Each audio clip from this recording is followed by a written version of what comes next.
Tire might be a little flat.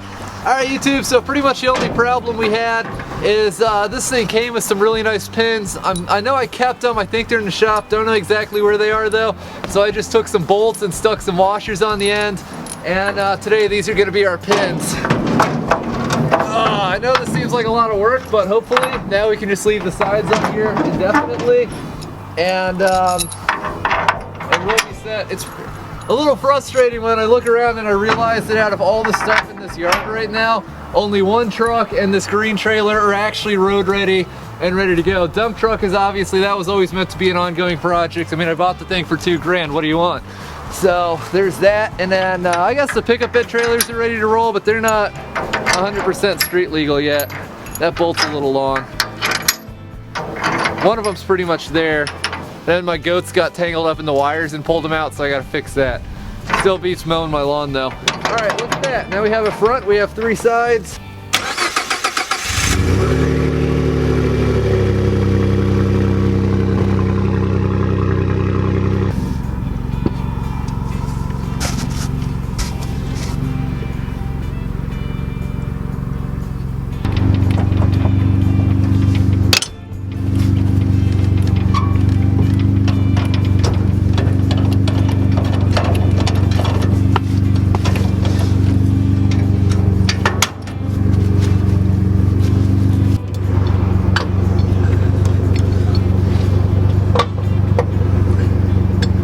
Yep. Good. Good. All right. Sweet, let's do it. All right.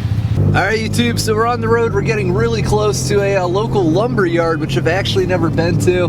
But I got really lucky because I was talking to my neighbors the other day, and they knew about the wood stove and everything. They came over and saw it.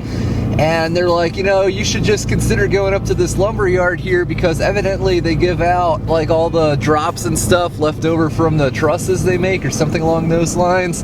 And they'll give you all you want for free. So I was like, all right, you know, this lumber yard here, it's fairly close to where I live. And so we'll just go up there, and if that doesn't work, my other neighbors recommended a guy that sells firewood, so I can buy like a whole cord for $100 if this doesn't pan out. But if it does, you know, free wood, right? So I don't really know what to expect. This is a little bit out of the way. It's the opposite direction of the other guy, but you know, it's definitely worth checking out. So we got the Army trailer back there, and we're in the red truck today. I was actually gonna pull this with my green shop truck, but I wanted to bring this truck since obviously we can load down the bed as well, whereas we can't with the green truck, so all my welding stuff's in the back of it. So yeah, hopefully we can get up here and just get this all loaded down. And since I'm a small little boy on the inside, I'm still thinking about how awesome it's gonna be to make trips like this with the dump truck someday. So, you know, we can hold more in that thing than the trailer and this truck combined. And then to get home, we just pull a lever and it dumps everything out. So, you know, that's gonna be pretty awesome. But for now, we got the Army trailer, so we'll get it done.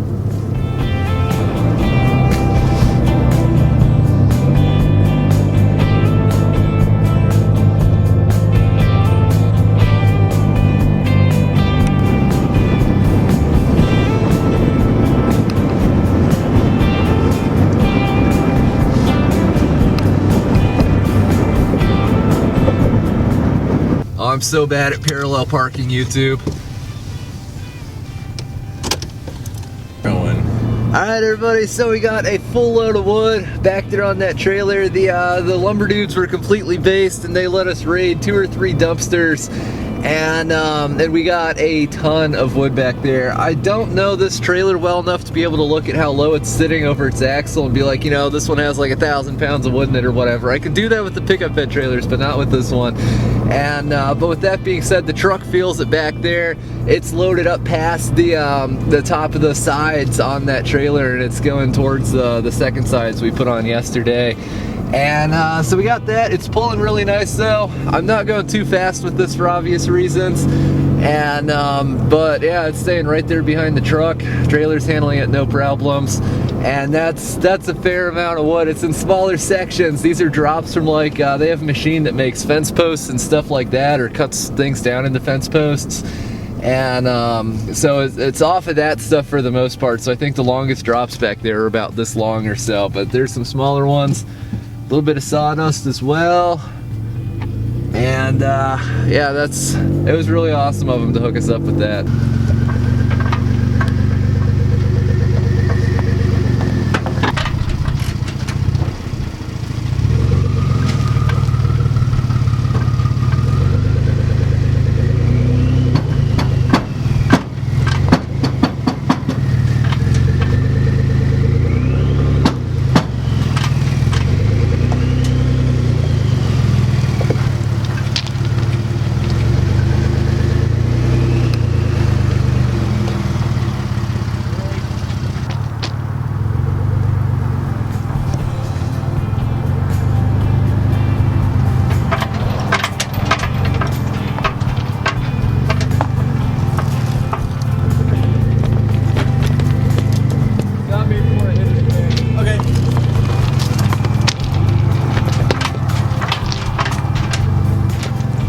Okay. I just gotta scoot that end over.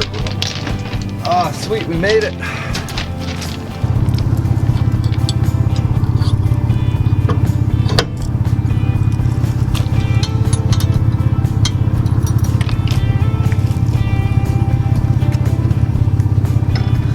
There's a lot more weight on this jack than there was when we left, YouTube.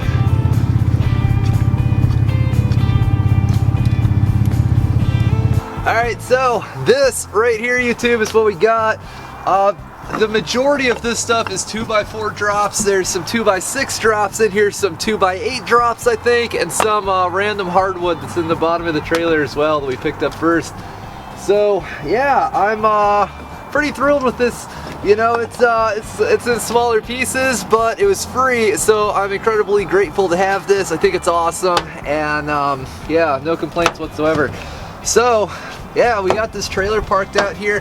The really great thing about this trailer is we don't really use it for much. We don't use it that often, rather. So this could just be the firewood trailer. We fill it up with firewood and unload it as we need firewood. You can see we got it parked right next to the side of the shop here. And the side door of the shop is right behind where Seth is standing with the camera. So this is really convenient. And I guess the plan is we'll just take this tote here and toss some firewood in here and set it over by the wood stove. Hope it doesn't melt. Funny story about this tote, I used to live in Austin, Texas, and they have a plastic bag ban there, but whatever the case, they can't, or they won't rather. Some places, like, you know, small stores and stuff, if you ask, they'll like produce one from under the counter anyway because they're awesome.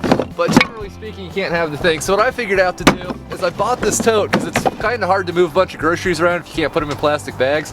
I bought this tote and I'd carry it in the store with me, like full on old man that just doesn't care style, and I tossed it in my shopping cart and set all my groceries in this tote, and then have them ring it up and stick them back in this, and I just grabbed all my groceries all at once and unloaded them. It was actually pretty efficient, but now that I live in actual Texas, it's a firewood tote now because that's all I do with it. So yeah, but yeah, the dudes at the lumberyard, they were really nice.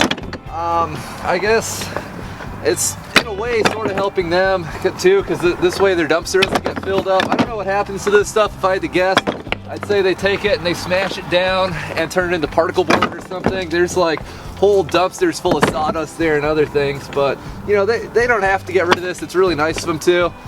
Try to fish out the pressure treated stuff. Yeah, it's really nice of them too, and it saved me some money, so yeah, can't complain about that.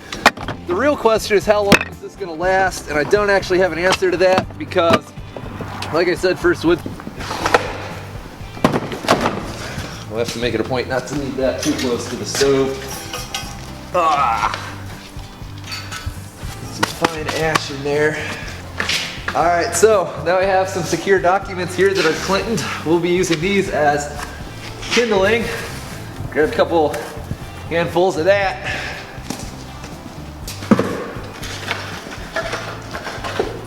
We'll use a few pieces of skid. It's like our intermediate type wood. And now we'll grab some 2x drops. Start tossing them in here. Someone once told me that pine isn't the cleanest burning thing in the world, but it's free, so it doesn't have to be that awesome for you to come out ahead on it. Like I said, wood stove in a smelly, nasty welding shop.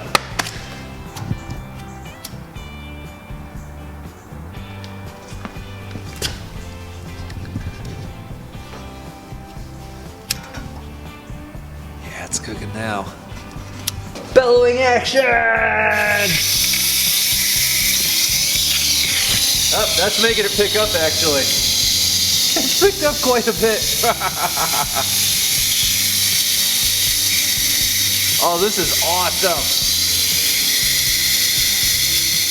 I didn't think this was gonna work very well. We'll get it going yet.